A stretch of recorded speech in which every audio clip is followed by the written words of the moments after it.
So hello guys, good evening. Bihar में graduation का number 1 channel all in 84 आप सभी स्टूडेंट का हार्दिक स्वागत करता है। आप सब कैसे हो? आशा है कि आप सब ठीक ठाक ही होंगे। काफ़ी बच्चों का कमेंट आ रहा था कि sir BA part 3 session 21 to 24 के लिए वे सारे महत्वपूर्ण प्रश्न बता दीजिए जो एग्ज़ाम की दृष्टि से महत्वपूर्ण ही नहीं बल्कि काफ़ी महत्वपूर्ण है। तो दोस्तों, आज मैं लेके आ गया हूँ सोशियोलॉजी ऑनर्स पेपर 5 का वे सारे महत्वपूर्ण प्रश्न जो आपके एग्ज़ाम की दृष्टि से महत्वपूर्ण ही नहीं बल्कि काफ़ी ही महत्वपूर्ण है।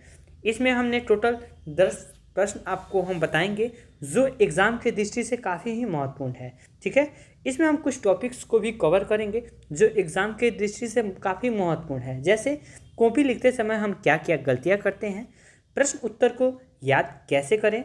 ठीक है, इस ट्रिक को अपनाओ तथा फुल मार्क्स पाओ। ट्रिक को अपनाओ एंड फुल मार्क्स, इस ट्रिक को अगर अपनाते हैं तो फुल मार्क्स पा लीजिएगा। ठीक है, तथा सबसे इम्पोर्टेंट ये रहा कि 3 घंटे में 32 पेज कैसे लिखें।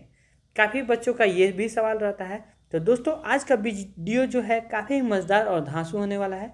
तो मुझे उम्मीद है कि आप जो भी मैं प्रश्न बताने जा रहा हूँ, आप अपना नोटबुक यानी कॉपी खोल लीजिए और ये सारे प्रश्नों को आप एक बार उतार लीजिए। ठीक है, इसमें आपको आंसर एनी 5 क्वेश्चन, यानी आपके एग्ज़ाम में जो होगा पूछे जाएंगे वो आपसे 10 प्रश्न पूछे जाएंगे, लेकिन आपको 10 प्रश्नों का जवाब नहीं देना रहेगा, मात्र आपको 5 ही प्रश्नों का जवाब देना रहेगा।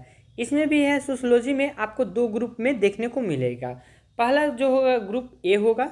ठीक है, पहला जो ग्रुप होगा हमारा वो ए होगा और दूसरा जो ग्रुप होगा वो हमारा बी होगा। यानी आपको अब इसमें से हम बता दे रहे हैं, आपको ग्रुप ए में से आपको 3 प्रश्नों का जवाब देना रहेगा और ग्रुप बी में से अगर हम बात करें तो उसमें से आपको 2 प्रश्नों का ही जवाब देना रहेगा। ठीक है, इस बात को आप अच्छा तरीक़ा से समझ लीजिए आप। ठीक, चलते हैं ग्रुप ए में वे सारे महत्वपूर्ण प्रश्न को हम देखते हैं। ग्रुप ए, पहला नंबर हम क्वेश्चन देखते हैं। पहला नंबर हमसे क्वेश्चन क्या कह रहा है, मैक्स वेबर द्वारा दिए गए आदर्श प्रारूप के सिद्धांतों की व्याख्या कीजिए। यानी आपको बताना है कि मैक्स वेबर द्वारा दिए गए वो कौन कौन से आदर्श प्रारूप थे और उन्होंने कौन कौन से सिद्धांत दिए थे उसके बारे में आपको बताना होगा। ये ग्रेजुएशन के एग्जाम में है, आपसे क्वेश्चन इस प्रकार से घुमा के पूछ सकता है कि मैक्स वेबर के आदर्श प्रारूप की विवेचना कीजिए। ठीक, या फिर दोस्तों आपसे इस प्रकार से भी आपसे क्वेश्चन घुमा के आपसे पूछा जा सकता है कि मैक्स वेबर के सामाजिक क्रिया के सिद्धांत की व्याख्या कीजिए। यानी आपसे घुमा फिरा के एक ही क्वेश्चन को आप देख सकते हैं कितना अलग अलग भिन्न भिन्न प्रकार से पूछा जा रहा है। ठीक है, तो इसलिए हम हो सकता है कि हम जितना हो सके आपको क्वेश्चन का जो कॉन्सेप्ट है हम आपको क्लियर कर दें। आप लोग से रिक्वेस्ट है कि वीडियो एक बार देख लिए तो उसको फिर दोहरा कर वही सारे प्रश्नों का जो मैं वीडियो में बता रहा हूँ आपको 2 बार ये वीडियो को देखना है, ताकि आप क्वेश्चन का जो कॉन्सेप्ट है आपको भली भांति से समझ में आ जाए और आपका एग्जाम कठिन नहीं बल्कि एकदम मक्खन की तरह जाए। ठीक है, पेन रुके नहीं एग्जाम हॉल में कि ये क्वेश्चन, इतना जान लीजिए ये क्वेश्चन सारे छपे हुए हैं आपके एग्जाम में, बस आपको बस क्वेश्चन वहाँ पे घुमाए तो आपको कंफ्यूज नहीं होना है। अब हम देखते हैं क्वेश्चन नंबर 2 हमसे क्या कह रहा है। क्वेश्चन नंबर 2 ये हमारा रहा कि पेरेटो के अभिजनों वर्ग के परिभ्रमण के सिद्धांत की विवेचना कीजिए। या फिर दोस्तों आपको इस प्रकार से भी दे सकता है कि पेरेटो के अभिजनों वर्ग के परिभ्रमण के सिद्धांतों पर प्रकाश डाले। यहाँ विवेचना की जगह पे आपको बोल देगा कि प्रकाश डाले।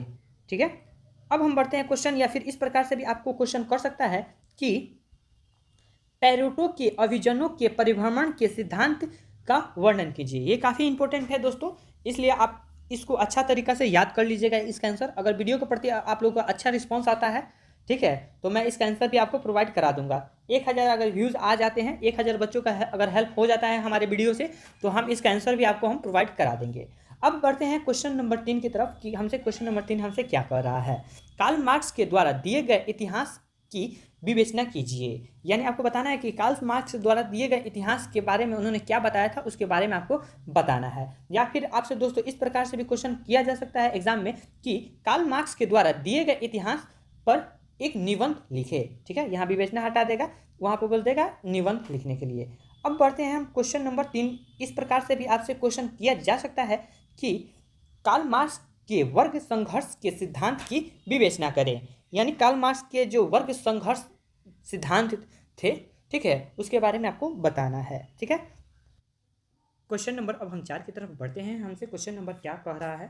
क्वेश्चन नंबर 4, हर्बर्ट स्प्रेसर के सामाजिक उद्विकास के सिद्धांत की व्याख्या कीजिए। यानी आपको बताना है कि हर्बर्ट स्पेंसर के जो सामाजिक उद्विकास के जो सिद्धांत थे उसी के बारे में आपको बताना है। यहाँ व्याख्या की जगह पर वहाँ पे आपको प्रकाश भी बोल सकता है, तो आप वहाँ पे कंफ्यूज नहीं होइएगा। ठीक है, क्वेश्चन नंबर 4 को समझ गए? या फिर आपको क्वेश्चन इस प्रकार से भी दे सकता है कि हर्बर्ट स्पेंसर के सामाजिक उद्विकास के सिद्धांत पर प्रकाश डालिए। ठीक है, तो क्वेश्चन किसी प्रकार से घुमाए, आपको थोड़ा सा भी कंफ्यूज नहीं होना है। क्वेश्चन नंबर 5 की तरफ हम बढ़ते हैं। प्रत्यक्षवाद से आप क्या समझते हैं? प्रमुख सामाजिक सिद्धांत के कारणों के विचारों के संदर्भ में इसकी विवेचना करें। यानी आपको बताना है प्रत्यक्षवाद से होता क्या है, ठीक है, और इसके कौन कौन से प्रमुख सामाजिक सिद्धांत है, ठीक है, उसी के बारे में आपको बताना है। ठीक है, क्वेश्चन नंबर 5 समझ लिए। अब हम बढ़ते हैं क्वेश्चन नंबर 6 की तरफ। हमसे क्या कह रहा है? अगस्त कॉमन द्वारा दिए गए 3 स्तरीय सिद्धांत की व्याख्या कीजिए। यानी आपको बताना है अगस्त कॉमन के द्वारा दिए गए 3 स्तरों के जो सिद्धांत थे उसके बारे में आपको बताना है। ये रहा हमारा। इस प्रकार से भी क्वेश्चन ये कर सकता है 6 नंबर की अगस्त कॉस्ट के द्वारा दिए गए 3 स्तरों के सिद्धांतों पर प्रकाश डालें। ठीक, अब हम बढ़ते हैं ग्रुप बी की तरफ, जो काफ़ी ही इंपॉर्टेंट है। ठीक है, हमने ऊपर ऑलरेडी हम लोगों ने 60 नंबर को देख लिया है और इसमें हम लोग ग्रुप बी में हमको 40 नंबर इसमें से लेना है, तो आपको इसमें से 2 प्रश्नों का जवाब देना है। ठीक, क्वेश्चन नंबर 7 ये रहा हमारा। सर्वोदय पर गांधी जी के विचारों की व्याख्या कीजिए। यानी आपको बताना है कि सर्वोदय पर गांधी जी किस प्रकार का विचार था उसके बारे में आपको बताना है। या आपसे इस प्रकार से भी क्वेश्चन घुमा के आपको एग्जाम में दे सकता है कि सर्वोदय पर गांधी जी के विचारों पर प्रकाश डालें या एक निबंध लिखें। ठीक, अब बढ़ते हैं हम क्वेश्चन नंबर 8 की तरफ। क्वेश्चन नंबर 8 हमसे क्या कह रहा है? सत्याग्रह पर गांधी जी के विचारों की व्याख्या कीजिए। यानी उन्होंने सत्याग्रह पर गांधी जी का क्या विचार था उसके बारे में आपको बताना है। ठीक है, अब बढ़ते हैं हम। इस प्रकार से भी 8 नंबर का क्वेश्चन इस प्रकार से भी आपसे किया जा सकता है कि सत्याग्रह पर गांधी जी के विचारों की व्याख्या कीजिए। ठीक है, अब बढ़ते हैं हम क्वेश्चन नंबर 9 की तरफ, जो काफ़ी इंपॉर्टेंट है। एक समाज सुधारक के रूप में राजा राम मोहन राय के योगदानों का वर्णन कीजिए।